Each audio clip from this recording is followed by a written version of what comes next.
মানুষেরা নাকি 1 সেকেন্ডে 4 ফুট হাঁটতে পারে।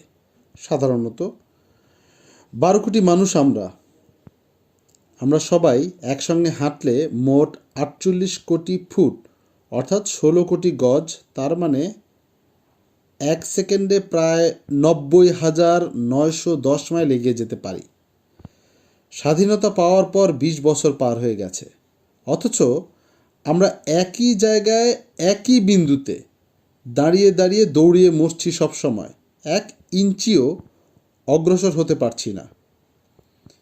ইতোমধ্যে বঙ্গবন্ধুকে ভুলতে বসেছি, জয় বাংলা নামক দ্বীপ্র বজ্র নির্ঘোষ ভুলতে বসেছি, 7ই মার্চের অতন্দ্র স্বাধীনতার ডাক ভুলতে বসেছি, ভাসানীর আসসালামু আলাইকুম ভুলতে বসেছি, পাক সেনা, রাজাকার, আলবদর, আল শামসদের অমানুষিক অত্যাচারের কথা ভুলতে বসেছি, আমাদের মা বোনদের ধর্ষিত হবার কথা ভুলতে বসেছি, প্রতিটি বাঙালি মেয়েকে গর্ভবতী করে খাঁটি পাকিস্তানি সন্তানের জন্ম দেব, শুয়োরের বাচ্চাদের, সেই রক্তে আগুন জ্বালানো সব কথা আমরা ভুলতে বসেছি।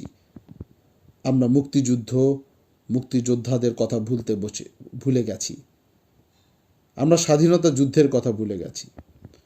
আসলে এত ভুলোমন নিয়ে স্বাধীনতা রক্ষা করা যায় না। তাহলে স্বাধীনতাকে কিভাবে রক্ষা করা যায়?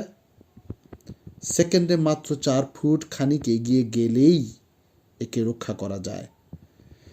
আসুন স্বাধীনতা যুদ্ধকে বুকের মাঝখানে রেখে তাই একসঙ্গে আমরা সবাই 1 সেকেন্ডে 4 ফুট পথ এগিয়ে যাই। বন্ধুগণ, 1 সেকেন্ডে মাত্র 4 ফুট, মাত্র 4 ফুট, খুব বেশি কিছু নয়।